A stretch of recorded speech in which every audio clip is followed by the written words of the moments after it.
Why does God go silent when you're breaking inside? You cry, you fast, you plead, and all you get is silence that feels like abandonment. But what if the silence is not rejection, but divine strategy? The first reason God goes silent in your hardest moments is because He's building your discernment. Silence forces you to filter out noise and listen for His whisper like Elijah did. Not in the wind, not in the fire, but in the still small voice. 1 Kings 19:12. You learn to separate emotion from truth, to hear not just with ears, but with spirit. Second, God's silence is often a test of trust. He wants to see if you'll still walk when there's no spotlight on your path, if you'll still believe Romans 8:28 when nothing looks like it's working for good. This is the kind of faith that moves heaven, faith that doesn't rely on feelings. Third, sometimes God goes silent because your heart is too loud. He's not ignoring you, but He's waiting for you to quiet the chaos so you can actually hear Him. Psalm 46:10 says, "Be still and know that I am God."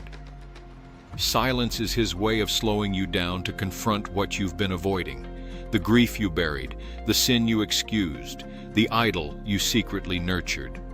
Fourth, God will withdraw His voice when He's already given you a command you haven't obeyed. If He said go and you stayed, if He said let go and you're still clinging, don't expect a new word until you obey the last one. Saul lost his connection to God because of partial obedience, 1 Samuel 15, and many today wonder why heaven is quiet while they sit in disobedience dressed up as patience. Fifth, and this will shake you, sometimes God is silent because He's preparing a supernatural shift so big He needs the enemy confused. Silence isn't absence, it's cover. Just like Jesus stayed silent before Pilate, not defending Himself, not explaining, because the cross wasn't a conversation, it was a divine setup. Some of the greatest moves of God happen in silence because noise would alert the enemy too soon. Sixth, God's silence is a furnace where false faith burns away. He's not punishing you, He's purifying you. Ask Job. When everything was stripped away and God didn't explain Himself, Job's response was worship. He said, "Though He slay me, yet will I trust Him." Job 13:15. You think silence means God is far, but what if it means He's closer than ever, close enough to test, close enough to refine, close enough to transition you without applause?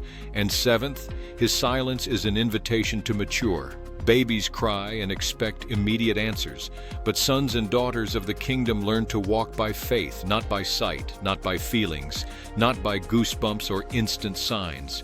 Hebrews 5:14 says maturity comes by constant use of discernment, not by constant reassurance. If you're in a season where heaven feels locked and the voice of God is nowhere to be found, don't assume He's absent. Assume He's working, watching, and waiting for you to grow. The silence is sacred. The silence is strategic.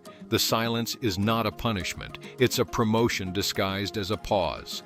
Don't run from it. Lean in, search deeper, and ask yourself, am I still willing to follow a God who speaks through silence?